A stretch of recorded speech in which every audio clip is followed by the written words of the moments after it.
I have just been to Buckingham Palace, where Her Majesty the Queen has asked me to form a new government, and I accepted. In David Cameron, I follow in the footsteps of a great modern Prime Minister. Under David's leadership, the government stabilised the economy, reduced the budget deficit, and helped more people into work than ever before. But David's true legacy is not about the economy, but about social justice. From the introduction of same-sex marriage to taking people on low wages out of income tax altogether, David Cameron has led a one-nation government, and it is in that spirit that I also plan to lead. Because not everybody knows this, but the full title of my party is the Conservative and Unionist Party. And that word unionist is very important to me. It means we believe in the Union, the precious, precious bond between England, Scotland, Wales and Northern Ireland. But it means something else that is just as important. It means we believe in a union not just between the nations of the United Kingdom, but between all of our citizens, every one of us, whoever we are, and wherever we're from. That means fighting against the burning injustice that if you're born poor, you will die on average 9 years earlier than others. If you're black, you're treated more harshly by the criminal justice system than if you're white.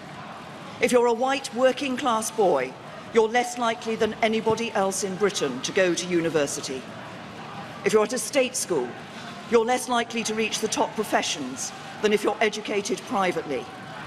If you're a woman, you will earn less than a man. If you suffer from mental health problems, there's not enough help to hand.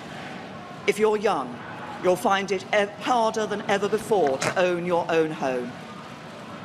But the mission to make Britain a country that works for everyone means more than fighting these injustices. If you're from an ordinary working-class family, life is much harder than many people in Westminster realise. You have a job, but you don't always have job security. You have your own home, but you worry about paying the mortgage.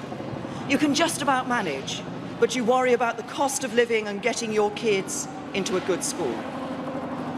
If you're one of those families, if you're just managing, I want to address you directly. I know you're working around the clock. I know you're doing your best, and I know that sometimes life can be a struggle. The government I lead will be driven not by the interests of the privileged few, but by yours. We will do everything we can to give you more control over your lives. When we take the big calls, we'll think not of the powerful, but you. When we pass new laws, we'll listen not to the mighty, but to you. When it comes to taxes, we'll prioritise not the wealthy, but you. When it comes to opportunity, we won't entrench the advantages of the fortunate few. We will do everything we can to help anybody, whatever your background, to go as far as your talents will take you.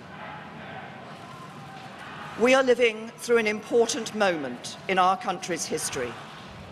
Following the referendum, we face a time of great national change. And I know, because we're Great Britain, that we will rise to the challenge. As we leave the European Union, we will forge a bold, new, positive role for ourselves in the world. And we will make Britain a country that works not for a privileged few, but for every one of us. That will be the mission of the government I lead, and together we will build a better Britain.